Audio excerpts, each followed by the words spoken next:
Hi everyone, I'm WABC Chief Meteorologist Lee Goldberg, and this is Wake Up Weather on ABC7 NY and for weather or not. And it's all about bonus summer temperatures way above average. We are warm through the middle of the week, had record warmth on Monday in places like Newark and Islip. Newark went into the middle 80s. I mean, it's literally an August rewind here. And I know the 80s definitely are a little different this time of year with less daylight and the cool mornings, and you don't achieve that daytime high till mid-afternoon, and it doesn't even last that long, and the air is very dry. But I mean, this is still really toasty, and it's like late summer through Wednesday, and then it's back to reality, but nothing terribly chilly. The other huge story is obviously the dry weather. We are now 22 days into our dry stretch. If you take it back into the last day of September, the driest start to October on record, and now we're starting to get into some of the longest dry stretches all time. If we get to 24, we get into the top 10. There is no significant rain in sight. I think we're at least going to get into late week. There is a shot for a shower north of New York City, primarily Wednesday night into Thursday morning. Could there be a rogue shower that gets into New York City and is measurable? I mean, maybe a 10 or 20% shot of that happening. The extended forecast, sure, temperatures get closer to normal later in the week, but it still remains rather dry. Futurecast starting on Tuesday morning, and you have low 60s in New York City. The average high is in the low to mid 60s. Now, the suburbs still have that morning fall chill, so I don't want you to think it's toasty first thing off. You need the jacket or coat. Upper 40s to basically upper 50s across most of our suburbs. The wind is very light during the day tomorrow, and actually it starts to come on shore during the afternoon hours, so that will keep south-facing shores in the low and middle 70s. I think the city's in the upper 70s to near 80, and we should have low, perhaps even middle 80s once again off to the north and west. It is a bright, sunny day. By Wednesday morning, another mild morning. Because we've had a little bit more flow off the ocean, there might be some patchy fog around inland and also over parts of Connecticut and Long Island, and that'll lift pretty quickly. We'll be basically around 60 in New York City to start the day on Wednesday, upper 40s in the coolest spots north and west. Most of our suburbs will be in the 50s. You get into northwest New Jersey, mid and upper 40s. During the day on Wednesday, sun, maybe a couple of patchy clouds coming in, and we're generally in the mid 70s that day, but still feeling more like September. So there's a cold front approaching Wednesday night into Thursday. Again, there might be a few patchy clouds out ahead of it, but it looks like a mainly sunny day. Most of the forcing and support for precipitation is north of I-90 with this front. Maybe a rogue shower sneaks into our northern suburbs.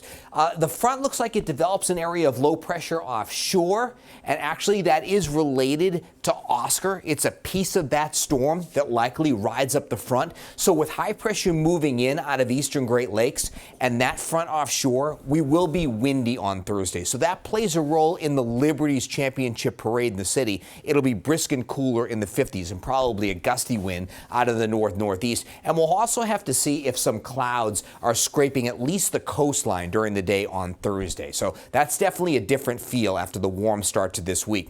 That front and storm move away as we go into the day on Friday and high pressure moves in. The wind should be a lot lighter on Friday. There's another front on its heels. That's going to come through Friday night into Saturday morning, or at least during the day on Saturday. So I think we're still get a mild push on Saturday. We could be in the mid and upper 60s. Then this front comes through. There might be a morning shower on Saturday, otherwise clouds breaking for some sunshine. Now, the dryness, again, is a major concern. South of basically I-78, we are in moderate to severe drought. The entire tri-state area is now technically abnormally dry. Heck, 75% of the country is now abnormally dry with this weather pattern that we've been having. Remember, we've had tropical systems, but they've really been confined down to the southeast. Their moisture has not been captured by fronts that are coming across our area, so we've had no connection to that. So it's typically a dry time of year, and this year has been historically dry.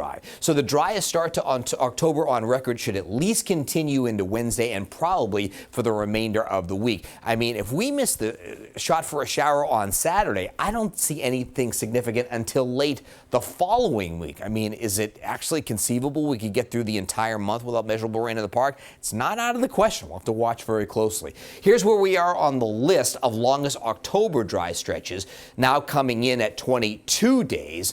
That's actually since the last day of September, but at least in October it's 21 days. We're number 4 on the charts and climbing, and we'll probably get to the top of the charts with this particular list. You look at the Park and nearly 3 inches below average, Newark 2.5 inches below average, pretty similar across all of the major reporting stations. In terms of the precipitation outlook from late October into early November, beyond the 7-day, once again, a below normal signal in the eastern third of the country, and it's actually strongest signal right over the tri-state area. And you see the rain chances. We have that small chance on Thursday. There's another chance on Saturday, but both chances are very, very low. Looking at the steering winds, in terms of our warmth, we have it through Wednesday. There's a nice little trough here. We're not getting the core of the cold air, but it is swinging through Thursday into Friday, so that's our coolest stretches as we go back to seasonable conditions. We probably get a little warmer into the first half of the weekend, and then another push of chilly air for Sunday and Monday. So the Yanks are back in town for Game 3 on Monday. We'll probably only be in the 50s, around 60 that day for your highs.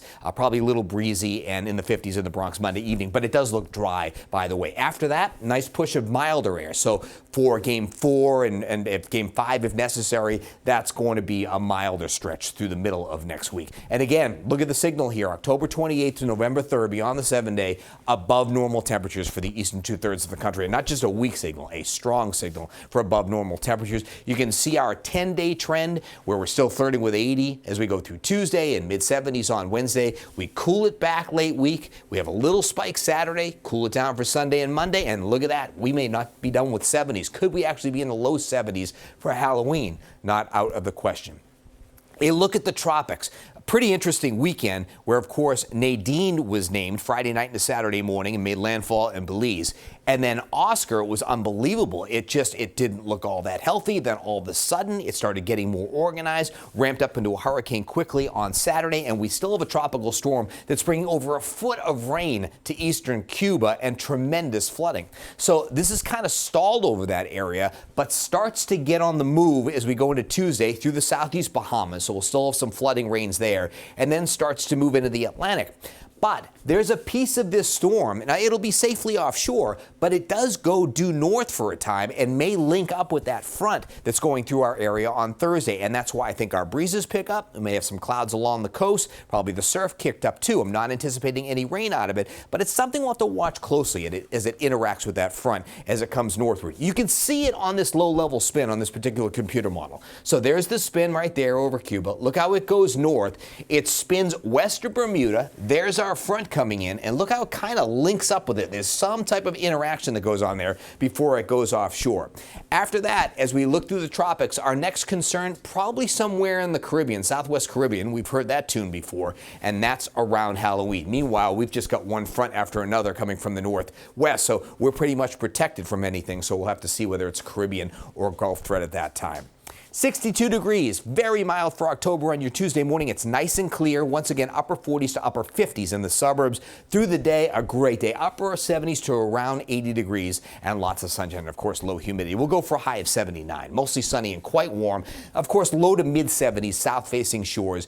88 is our record high. I think that's out of reach. 60 degrees tomorrow night, mainly clear. A touch of patchy fog. That's a little difference because of the wind that's been coming off the water all day. A little moisture, especially along Connecticut and Long Island. 50s and 40s and 50s for your temperatures. Here's your 7-day. So the finale to the warm stretch is Wednesday in the mid-70s. On Thursday, it's brisk and in the 50s for the New York Liberty Parade. Clouds breaking for some sunshine. That's kind of a cool day in the low 60s. Probably has more of a 50s feel all day. On Friday, a little less wind, sunshine, and some patchy clouds. A front's trying to come through on Saturday. There might be a morning shower, clouds breaking for sun. We're still mild that day in the mid and upper 60s. We feel the cooling Saturday night. That's a chilly night. Only 58 on Sunday. Both weekend days look breezy. And as the Yanks return home to the Bronx, 61 by day, sunshine on Monday, but 50s for first pitch of Game 3. That's the way the AccuWeather forecast is shaping up. You can always get your weather information on ABC 7 NY 24/7. And thanks for listening to Whether or Not. We'll see you next time, rain or shine.